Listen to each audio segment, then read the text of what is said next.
ಎಲ್ಲರಿಗೂ ನಮಸ್ಕಾರ. ಇತ್ತೀಚೆಗೆ ಕರ್ನಾಟಕದಿಂದ ಅಯ್ಯಪ್ಪ ಸ್ವಾಮಿ ಮಾಲೆ ಹಾಕ್ಸ್ಕೊಂಡು ಹೋಗ್ತಿರೋಂಥ ಗಾಡಿಗಳಿಗೆ ತಮಿಳುನಾಡಿನಲ್ಲಿ, ಕೇರಳದಲ್ಲಿ ಗಾಡಿಗಳನ್ನ ನಿಲ್ಲಿಸಿ ಡ್ರೈವರ್‌ಗಳಿಗೆ ಹಲ್ಲೆ ಮಾಡ್ತಾ ಇದ್ದಾರೆ. ಯಾಕೆ ಕಾರಣ ಅಂದ್ರೆ ಕರ್ನಾಟಕ ಬಾವುಟ ಹಾಕೊಂಡು ಹೋಗ್ತಾ ಇದ್ದಾರೆ ಅಂತ. ಇದರ ಬಗ್ಗೆ ಧ್ವನಿ ಎತ್ತಬೇಕಾದಂತ ನಮ್ಮ ಕನ್ನಡ ಸಂಘಟನೆಗಳು ಏನ್ ಮಾಡ್ತಾ ಇದ್ದಾರೆ?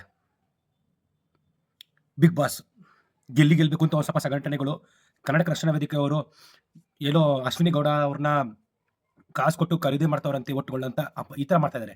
ದುಡ್ಡು ಗೆದ್ದರೆ ದುಡ್ಡು ತಗೊಂಡು ಅವ್ರು ಹೋಗ್ತಾರೆ. ಆದ್ರೆ ಇಲ್ಲಿ ಸಮಸ್ಯೆಗಳ ಬಗ್ಗೆ ಮಾತಾಡೋದು ಯಾರಿಲ್ಲಿ? ಎಲ್ಲ ಒಂದಾಗಿ ಕೆಲಸ ಮಾಡಬೇಕಂತ ರಕ್ಷಣಾ ವೇದಿಕೆದವರು, ಕರ್ನಾಟಕ ರಕ್ಷಣಾ ವೇದಿಕೆದವರು ಇರೋದು, ತುಂಬಾ ಕರ್ನಾಟಕ ಸಂಘಟನೆಗಳು ಇರೋದು, ಮಾತಾಡೋದು ಬಿಟ್ಟು ಬರೀ big boss big boss big boss useless talk. ಅದು ಅವಶ್ಯಕತೆ ಇಲ್ದಿರೋದು, ಬೇಡದಿರೋದು. ಗೆದ್ರೆ ₹1 ತಂದು ಕಾಸು ಯಾರ ಮನೆಗೂ ಕೊಡಲ್ಲ ಅವರು. ಅಭಿಮಾನ ಇರಬೇಕು, ಅಭಿಮಾನಗಳು ಇರಬೇಕು, ಎಲ್ಲರಿಗೂ ಇರಬೇಕು, ಅಭಿಮಾನ ಮಾಡಲಿ, ಒಳ್ಳೇದೇ. ಆದರೆ ಕರ್ನಾಟಕದಲ್ಲಿ ಇಲ್ಲಿಂದ ಶಬರಿಮಲೆಗೆ ಇರ್ಬೋದು, ಇಲ್ಲ ತಮಿಳುನಾಡು, ಆಂಧ್ರ ಇರ್ಬೋದು, ಇಲ್ಲ ತೆಲಂಗಾಣ, ಕೇರಳದಲ್ಲಿ ಈ ಟಿ ಟಿ ಡ್ರೈವರ್ಸ್ಗಳು ಕರ್ನಾಟಕ ಬಾವುಟ ಹಾಕೊಂಡ್ರೆ ಅವ್ರ ಮೇಲೆ ದೌರ್ಜನ್ಯ ಮಾಡ್ತಾ ಇದ್ದಾರೆ. ಅಲ್ಲೇ ಮಾಡೋದಾಗಿರ್ಬೋದು, ಕೆಟ್ಟ ಮಾತಲ್ಲಿ ಮಾತಾಡೋದಿರ್ಬೋದು, ಬಾವುಟಗಳನ್ನ ತೆಗಿಸ್ತಾ ಇದ್ದಾರೆ. ಅದೇ ಕರ್ನಾಟಕದಲ್ಲಿ ಈ ಎಲ್ಲ ಭಾಷೆಗಳವರು ಅವ್ರಗಳದ್ದು ಭಾಷೆಗಳು ಫಿಲಮ್ ರಿಲೀಸ್ ಆದರೂ ಕೂಡ ನಮ್ಮ ಕರ್ನಾಟಕ ಫಿಲಮ್ಗಳಿಗಿಂತ ಹೆಚ್ಚಾಗಿ ಅವರಿಗೆ ಥಿಯೇಟರ್ಗಳು ಕೊಡ್ತಾರೆ. ಈ ಥರ ನಾವೆಲ್ಲರನ್ನೂ ಸುಮ್ಮನೆ ಸಹಿಸ್ಕೊಬಂದು ಬಂದು ಅವ್ರಗಳ ಬಗ್ಗೆ ನಾವು ಯಾವುದೇ ಥರ ಏನು ಮಾತಾಡಿದ್ರು ಕೂಡ, ಏನು ಮಾತಾಡದೆ ಅವ್ರು ನಮ್ಮ ಥರನೇ ಅವರು ಅಂತ ನಾವು ಬಂದರೂ ಕೂಡ, ಅದೇ ಕನ್ನಡಿಗರಿಗೆ ಬೇರೆ ಸ್ಟೇಟಲ್ಲಿ, ಬೇರೆ ರಾಜ್ಯದಲ್ಲಿ ದೌರ್ಜನ್ಯಗಳಾಗ್ತಾ ಇದೆ. ಇದರ ಬಗ್ಗೆ ಮಾತಾಡಿ ಹೋರಾಟ ಮಾಡಿ ಅಂದರೆ ಬೇಡದಿರೋ ಕೆಲಸಗಳ ಬಗ್ಗೆ ಹೋರಾಟ ಮಾಡ್ತಾ ಕೂತ್ಕೊಳ್ಳೋದಲ್ಲ. ಎಲ್ಲ ಸಂಘಟನೆಗಳು ಒಂದಾಗಬೇಕು. ನಾಡು, ನುಡಿ, ಜಲ, ಸಂಸ್ಕೃತಿ ಅಂತ ಬಂದಾಗ ಯಾರನ್ನು ಕನ್ನಡಿಗರೆಲ್ಲರೂ ಒಂದಾಗಿ ಎಲ್ಲರಿಗೂ ತಿಳಿಸ್ಬೇಕು ನಾವೇನು ಅಂತ, ನಮ್ಮ ಶಕ್ತಿ ಏನು ಅಂತ. ಅದನ್ನು ಬಿಟ್ಟು ಈ ಸಂಘಟನೆಗಳಿಗೆ ಆ ಸಂಘಟನೆಗಳಾಗಲ್ಲ, ಆ ಸಂಘಟನೆಗಳಿಗೆ ಈ ಸಂಘಟನೆಗಳಾಗಲ್ಲ, ನಿಮ್ಮಲ್ಲಿ ಭೇದ ಭಾವ ಇಟ್ಕೊಳ್ರಿ, ನೀವು ಮಾಡ್ಕೊಳ್ರಿ, ಅವಶ್ಯಕತೆ ಇಲ್ಲ, ನಮ್ಗೆ ಅದು ಬೇಕಾಗಿಲ್ಲ. ನಿಮ್ಮ ಪ್ರೀತಿ ಅಭಿಮಾನ ಯಾರ ಮೇಲಿದೆ ತೋರಿಸ್ರಿ, ಅದ್ರ ಬಗ್ಗೆ ಮಾತಾಡಿ, ಪರವಾಗಿಲ್ಲ. ಅದನ್ನ ಬಿಟ್ಟು ಅದನ್ನೇ ಹೋರಾಟ ಮಾಡೋದು, ಮಾಡೋ ಕೆಲಸ ಬಗ್ಗೆ ಹೋರಾಟ ಮಾಡ್ರಿ. ಇಲ್ಲಿ ನಮ್ಮ ಟಿ ಟಿ ಡ್ರೈವರ್ಸ್ಗಳು ಎಷ್ಟು ಜನ ಹಲ್ಲೆಗಳು ಮಾಡಿದ್ದಾರೆ, ಒಳಗಾಡಿದ್ದಾರೆ. ಎಷ್ಟು ಜನಕ್ಕೆ ಹಲ್ಲೆಗಳಾಗೈತೆ? ಎಷ್ಟು ಸಾವಿರಾರು ಜನಗಳು ಟಿ ಟಿ ಡ್ರೈವರ್ಸ್ಗಳಿಂದ ಔಟ್ ಆಫ್ ಸ್ಟೇಟ್ಸ್ಗಳು ಹೋಗ್ತಾ ಇರ್ತಾರೆ, ಕರ್ನಾಟಕ ಬಾವುಟ ಹಾರಿಸ್ಕೊಂಡು ಹೋಗ್ತಾ ಇರ್ತಾರೆ. ಅದೇ ಇಲ್ಲಿ ಕರ್ನಾಟಕದಲ್ಲಿ ಇದೇ DMK ಪಕ್ಷದ ಇರ್ಬೋದು, ತಮಿಳುನಾಡು ಭಾಷೆ ಇರ್ಬೋದು, ತಮಿಳುನಾಡು ಬ್ಯಾನರ್ಗಳು ಇರ್ಬೋದು, ತೆಲುಗು, ಹಿಂದಿ, ಮರಾಠಿಯವರು ಎಲ್ಲರ ಬ್ಯಾನರ್ಗಳನ್ನು ಹಾಕಕ್ ಬಿಡ್ತಾರೆ. ಒಂದು ಮಾತಾಡಲ್ಲ.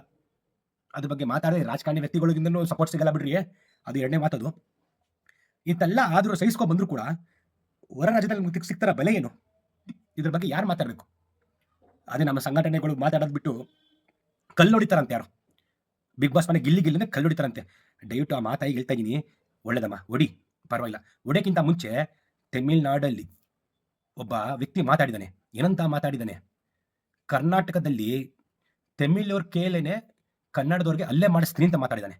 ನೀನು ಒಬ್ಬ ಕನ್ನಡ ಹೋರಾಟಗಾತಿ ಆಗಿದ್ರೆ, ಕನ್ನಡ ರಕ್ತ ನಿನ್ನ ಬಾಡಿಲಿ ಹರಿತಾ ಇದ್ರೆ, ಹೋಗ್ಬಿಟ್ಟು ಅವನ ಮನೆ ಫಸ್ಟ್ ಕಲ್ಲುಡಿ. ನೀನು ಅವನ ಮನೆಗೆ ಕಲ್ಲುಡಿ ಫಸ್ಟ್. ನೀನು ಕಲ್ಲೊಡ್ದು ಬಾ. ನಿನಗೆ ತುಂಬ ಗೌರವ ಕೊಡ್ತೀವಿ, ನಿನಗೆ ತುಂಬ ಅಭಿಮಾನ ತಿಳಿಸ್ತೀವಿ ನಾನು ನಿನಗೆ ಮಾಡ್ರ ಕೆಲಸಕ್ಕೆ. ಫಸ್ಟ್ ಅವ್ರ ಮನೆಗೆ ಹೋಗ್ಬಿಡಿ, ನಮ್ಮ ಮನೆ ಕಲ್ಲೊಡೆಯೋದು ಬೇಡ ನೀನು. ನಮ್ಮ ಮನೆ ಯಾರೇ ಗೆಲ್ಲಿ, ಬಿಗ್ ಬಾಸ್ ಮೇಲೆ ಅಶ್ವಿನಿ ಗೌಡ ಅವ್ರು ಗೆಲ್ಲಿ, ಇಲ್ಲ ಗಿಲ್ಲಿ ಗೆಲ್ಲಿಲ್ಲ, ಕಾವ್ಯ, ಧ್ರುವಂತು, ಅವರು ಇವರು ಯಾರು ಗೆಲ್ಲಿ, ಗೆದ್ರೆ ನಮ್ಮವ್ರ ತಾನೇ ಗೆಲ್ಲದು. ಬೇರೆಯವ್ರು ಗೆಲ್ತಾ ಇದಾರೆ ಅಲ್ಲಿ, ನಮ್ಮವ್ರ ತಾನೇ ಗೆಲ್ಲದು. ನೀನು ಕಲ್ಲು ಹೊಡಿತೇನೆ ಅಂತ ಹೇಳಿದ್ರೆ ಫಸ್ಟ್ ಹೋಗಿ ಅವ್ರ ಮನೆಗೆ ಕಲ್ಲು ಹೊಡ್ಬಾ. ಅವ್ರ ಮನೆಗೆ ಇಲ್ಲ ಇವಾಗ ಲಾರಿ ಡ್ರೈವರ್ ಇರ್ಬೋದು, ಇಲ್ಲ ನಮ್ಮ ಆಟೋ ಡ್ರೈವರ್ಸ್ಗಳು ಇರ್ಬೋದು, ಇಲ್ಲ ಟಿ ಟಿ ಡ್ರೈವರ್ಸ್ಗಳು ಇಲ್ಲಿಂದ ಕರ್ನಾಟಕದಿಂದ ಹೊರ ರಾಜ್ಯಕ್ಕೆ ಹೋಗೋಕ್ಕೆ ಭಯ ಪಡ್ತಾ ಇದ್ದಾರೆ. ಎಲ್ಲಿ ನಮ್ಗೆ ಹಲ್ಲೆಗಳಾಗುತ್ತೆ. ನಂಬರ್ ಪ್ಲೇಟ್ ನೋಡಿ ಹೊಡಿತಾ ಇದ್ದಾರೆ ಒಂದೊಂದು ಕಡೆ. ಅಯ್ಯಪ್ಪ ಸ್ವಾಮಿ ದರ್ಶನ ಮಾಡಕ್ ಬಿಡ್ತಾ ಇಲ್ಲ ಕೇರಳದಲ್ಲಿ, ತಮಿಳ್ನಾಡಲ್ಲಿ ಕರ್ನಾಟಕ ಬಾವುಟ ಎತ್ಕೊಂಡು ಹೋಗ್ಬಿಡ್ತಾ ಇಲ್ಲ. ಅವರಿಗೆ ಹಲ್ಲೆ ಮಾಡು ಫಸ್ಟ್. ನೀನು ಅವ್ರಿಗೋಗಿ ಕಲ್ತಾ ಓಡಿ. ನೀನು ಅವಾಗಕ್ಕ ನಿಂಗೆ ಒಪ್ಕೋತೀನಿ ನಾನು, ನೀನು ಹೇಳಿದ ಮಾತು ಸತ್ಯ ಅಂತ. ನೀನು ಕರ್ನಾಟಕ ಹೋರಾಟಗಾತೀನಿ ಅಂತ ಒಪ್ಕೋತೀನಿ ನಾನು. ಕೆಲ್ಸಕ್ಕೆ ಬಾರ್ದರ ಬಗ್ಗೆ ಹೋರಾಟ ಮಾಡೋದು ಬಿಟ್ಟು ಇದ್ರ ಬಗ್ಗೆ ಹೋರಾಟ ಮಾಡ್ರಿ. ಕರ್ನಾಟಕದಲ್ಲಿ ಕನ್ನಡಿಗರೇ ಸಾರ್ವಭೌಮ ಅಷ್ಟೇನೆ. ಇಲ್ಲ ಆ ಥರ ದೌರ್ಜನ್ಯಗಳು. ಬೆಂಗಳೂರಲ್ಲಿ ಎಷ್ಟು ಜನ ಕನ್ನಡದವರು ಇದ್ದಾರೆ, ಎಷ್ಟು ಕನ್ನಡ ಮಾತಾಡೋರು ಇದ್ದಾರೆ. ಆ ಕಡೆ ಬೆಳಗಾವಿಗೆ ಹೋದ್ರೆ ಆ ಮರಾಠಿಗಳು ತೊಂದರೆಗಳು, ಈ ಕಡೆ ಆಂಧ್ರ ಪ್ರದೇಶ, ತೆಲಂಗಾಣ ಸರೌಂಡಿಂಗ್ ಹೋದ್ರೆ, ಕನ್ನಡ ಭಾಗ ಹೋದ್ರೆ ಬರೀ ತೆಲುಗು ಮಾತಾಡೋ ಜನಗಳು. ಈ ಕಡೆ ಕೋಲಾರು, ಈ KGF ಹೋದ್ರೆ ಬರೀ ಈ ತಮಿಳ್ ಮಾತಾಡೋರು. ಈ ಕಡೆ ಮಂಗಳೂರು ಆ ಕಡೆ ಹೋದ್ರೆ ಬರೀ ಮಲಯಾಳ ಮಾತಾಡೋರು. ಎಲ್ಲ ಬಾರ್ಡರ್ ಕಡೆನೂ ನಮಗೆ ಅವಮಾನಗಳಾಗ್ತಾ ಇದೆ ಕನ್ನಡಿಗರ ಬಗ್ಗೆ. ಎಷ್ಟು ಕನ್ನಡ ಸಂಘಟನೆಗಳು ಹೋರಾಟ ಮಾಡಿದ್ದೀರಾ ಇದ್ರ ಬಗ್ಗೆ? ಮಾಡ್ತಾ ಇದ್ದೀರಾ? ಎಲ್ಲ ಕನ್ನಡ ಸಂಘಟನೆಗಳು ಒಟ್ಟಾಗಿ ನಿಂತ್ಕೋಬೇಕು. ಇದು ಯಾವುದೋ ಕೆಲ್ಸಕ್ಕೆ ಬಾರದಿರೋ ವಿಷಯ ಬಿಗ್ ಬಾಸ್ ಅದು ಇದು ನೋಡ್ಕೊಂಡು ನೀವು ಬೇರೆ ತಪ್ಪದು. ಫಸ್ಟು ನಮ್ಮ ಮನೆ ನಮ್ದು. ನೀವು ಹೋರಾಟ ಏನು ಮಾಡ್ತೀರಾ? ಗೆಲ್ಲಿಗೆ ವೋಟ್ ಮಾಡಿ. ಹೌದು, ಗಿಲ್ಲಿ ಗೆಲ್ಲಿ, ಅಶ್ವಿನಿ ಕೊಡಿ, ಯಾರೇ ಗೆಲ್ಲಿ ನಮಗೂ ಖುಷಿ. ಅವ್ರು ಗೆಲ್ತಾ ಇದ್ದಾರೆ, ನಮ್ಮ ಕನ್ನಡದವ್ರು ಗೆಲ್ತವ್ರೆ ಅಂತ ಖುಷಿ ಆಗುತ್ತೆ.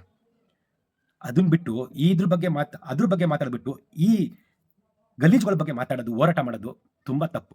ಎಷ್ಟು ಜನ ಟಿ.ಟಿ. ಹೊಡೆದಿರೋ ಬಗ್ಗೆ ಎಷ್ಟು ಜನ ವಿಡಿಯೋ ಮಾಡಿದ್ದೀರಾ? ರೂಪೇಶ್ ಅವ್ರು ಬಂದು ಮಾತಾಡಿದ್ದಾರೆ. ಇದ್ರ ಬಗ್ಗೆ ಕಾನೂನು ಬಗ್ಗೆ ಏನಾದ್ರು ಹೋರಾಟ ಮಾಡಲಿಲ್ಲ ಅಂದ್ರೆ, ಅವ್ರನ್ನ ಎತ್ತು ಒಳಗಡೆ ಹಾಕಲಿಲ್ಲ ಅಂದ್ರೆ, ನಾನು ನಮ್ಮ ಕನ್ನಡದವ್ರಿಂದ 200-300 ಜನ ಅದೇ ಜಾಗದಲ್ಲಿ ಎಲ್ಲಿ ಅವನು ಬಾವುಟ ತೆಗೆಸ್ತಾ ಇದ್ದಾನೋ ಅಲ್ಲಿ 200-300 ಜನ ಟಿ.ಟಿ. ಡ್ರೈವರ್ಸ್ಗಳನ್ನ ಕರ್ಕೊಂಡು ಹೋಗಿ ಕನ್ನಡದವ್ರನ್ನ ಬಾವುಟ ಆರಿಸ್ಕೊಂಡು ಹೋಗಿ ಪ್ರತಿಭಟನೆ ಮಾಡ್ತೀನಿ ಅಂತ ಹೇಳಿದ್ದಾರೆ. ಎಷ್ಟು ಸಂಘಟನೆಗಳು ಇಲ್ಲಿದ್ದೀರಾ ನೀವು? ನಾನು ಯಾವ ಸಂಘಟನೆಗಳು ಸೇರಿದವನಲ್ಲ. ನಾನು ಕನ್ನಡ ನಾಡು ನುಡಿ ಅಂತ ಬಂದಾಗ ಯಾರೇ ಆಗಿರಲಿ ನಾವು ಬಿಟ್ಕೊಡಬಾರ್ದು. ದಯವಿಟ್ಟು ಎಲ್ಲ ಸಂಘಟನೆಗಳು ಒಂದಾಗಿ ಇದರ ಬಗ್ಗೆ ದಯವಿಟ್ಟು ಅರಿವು ಮೂಡಿಸಿ ಜನಗಳಿಗೆ. ಹಿಂಗೆ ಆಗ್ತಿದ್ರೆ, ನಮ್ಮ ಬಗ್ಗೆ ದೌರ್ಜನ್ಯ ಆಗ್ತಿದ್ರೆ, ನಾವು ಕರ್ನಾಟಕದಲ್ಲಿ ಕನ್ನಡಿಗರನ್ನ ಹುಡುಕ್ಬೇಕಂತ ಪರಿಸ್ಥಿತಿ ಬರುತ್ತೆ ಮುಂದಕ್ಕೆ ನಮಗೆ.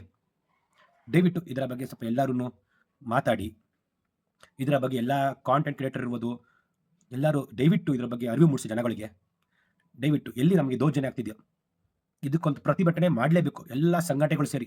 ನಂಗೆ ಅವ್ರ ಕಂಡ್ರೆ ಇವ್ರಾಗಲ್ಲ, ಇವ್ರ ಕಂಡ್ರೆ ಅವ್ರಿಗಾಗಲ್ಲ ಸಂಘಟನೆಗಳು ದಯವಿಟ್ಟು ಮರ್ತು ಬಿಡಿ. ಫಸ್ಟು ನಾವು ಕನ್ನಡಿಗರು. ಅದಾದಮೇಲೆ ನಿಮ್ಮ ಸಂಘಟನೆಗಳು ಅದು ಇದು ಇರ್ಬೋದು. ಫಸ್ಟು ನಾವು ಕನ್ನಡ ಭಾಷೆ ಅಂತ ಬಂದಾಗ ಎಲ್ಲ ಒಕ್ಕಟ್ಟಾಗಿ ಕೆಲಸ ಮಾಡಬೇಕು ನಾವು. ದಯವಿಟ್ಟು ಎಲ್ಲ ಜನತೆಗೆ ಹೇಳೋದೊಂದೇನೆ, ಇದರ ಬಗ್ಗೆ ಎಲ್ಲರಿಗೂ ಅರಿವು ಮೂಡಿಸ್ರಿ. ಎಲ್ಲ ಸಂಘಟನೆಗಳು ಒಂದಾಗಿ ಕನ್ನಡ ಬಗ್ಗೆ ಹೋರಾಟ ಮಾಡಿರಿ, ರಾಜಕಾರಣಿಗಳಿಗೆ ತಲುಪಿಸ್ರಿ.